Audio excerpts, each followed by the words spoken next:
وما أدراك ما ليلة القدر اور تم کیا جانو شب قدر کیا ہے؟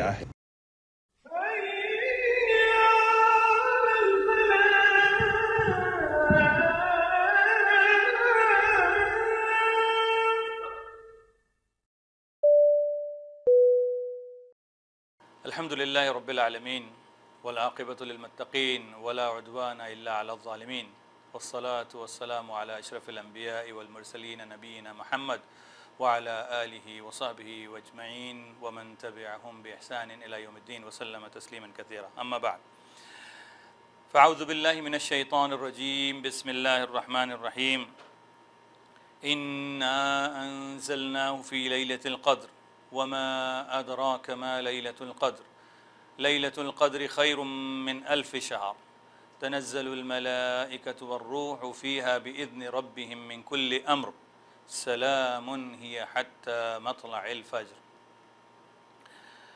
ہم نے اس قرآن کو شب قدر میں نازل کیا، اور تم کیا جانو کہ شب قدر کیا ہے؟ شب قدر 1000 مہینوں سے بہتر ہے۔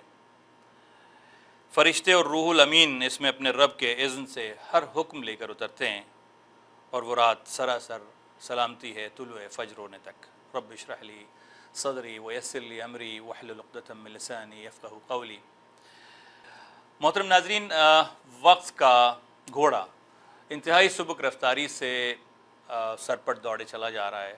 کل کی بات لگتی ہے کہ ہم ماہ رجب میں اللہ سبحانہ وتعالیٰ سے دعا مانگ رہے تھے کہ اللہم بارک لنا فی رجب و شعبان و بلغنا رمضان، اور رمضان کا ہم نے استقبال بھی کر دیا، اور اب رمضان اپنے آخری عشرے میں داخل ہو رہا ہے۔ تو عقل مند ہیں وہ لوگ جو اس مہینے میں آگے بڑھ کر وقت کا دیا ہوا تحفہ اپنے ہاتھ میں تھام لیتے ہیں، تو وہی لوگ کامیاب ہوتے ہیں۔ بصورت دیگر انسان کے حصے میں محرومی آتی ہے۔ نبی کریم صلی اللہ علیہ وسلم نے رمضان کی ان 10 راتوں کو افضل ترین راتیں قرار دیا ہے۔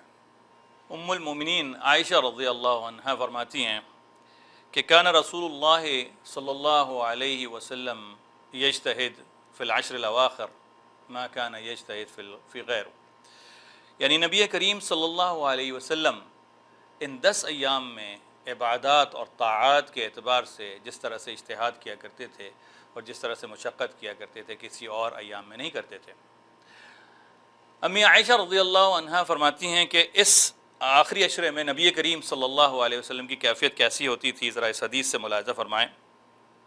کان النبی صلی اللہ علیہ وسلم اذا دخل العشر، جب ان 10 راتوں میں داخل ہوتے تھے، یا جب یہ 10 راتیں شروع ہوتی تھیں، تو نبی کریم صلی اللہ علیہ وسلم کی کیفیت کیسی ہوتی تھی ذرا اندازہ لگائیے۔ شد مئزرا، اپنی کمر کس لیا کرتے تھے، وَأَحْيَاءَ اللَّيْلَ، پوری رات جاگا کرتے تھے، وَأَيْقَظَ أَهْلَ، اور اپنے اہل و عیال کو بھی جگاتے تھے۔ یعنی اس رات کی اتنی زیادہ اہمیت ہے۔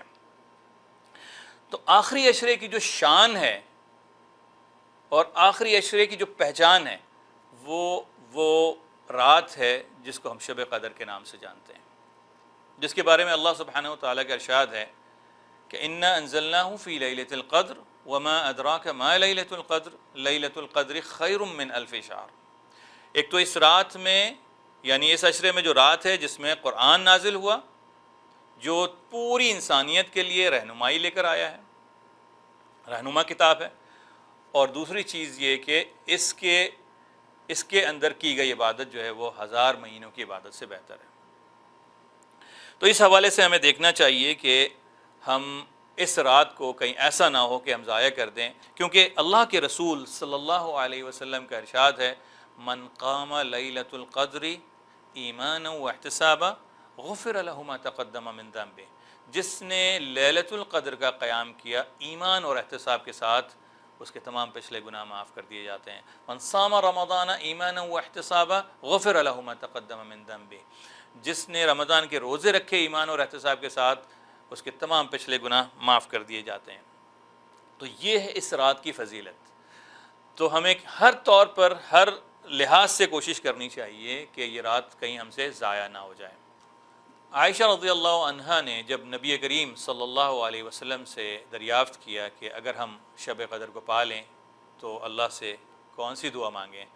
تو نبی کریم صلی اللہ علیہ وسلم نے ارشاد فرمایا قولی اللہم انک عفو کریم تحب العفو فاعف عنی، اے اللہ آپ درگزر کرنے والے ہیں، درگزر کرنے کو پسند کرتے ہیں، ہمارے گناہوں سے درگزر فرمائیے۔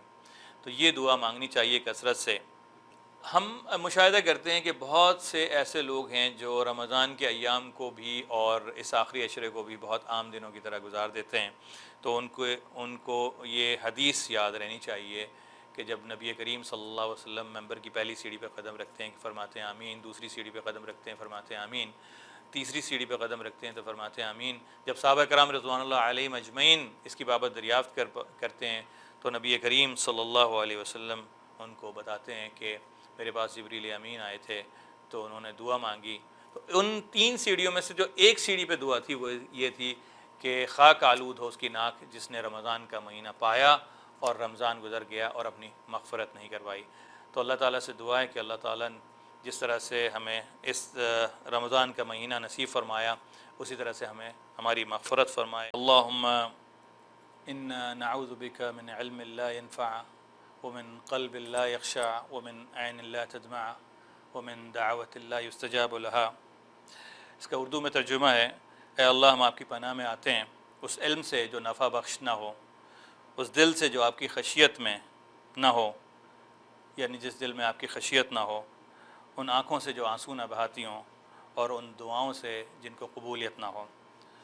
اللہم تقبل صیامنا وقیامنا وجمیع صالح اعمالنا، اے اللہ ہمارے روزوں کو، راتوں کے قیام کو اور تمام صالح اعمال کو قبول فرمائیے۔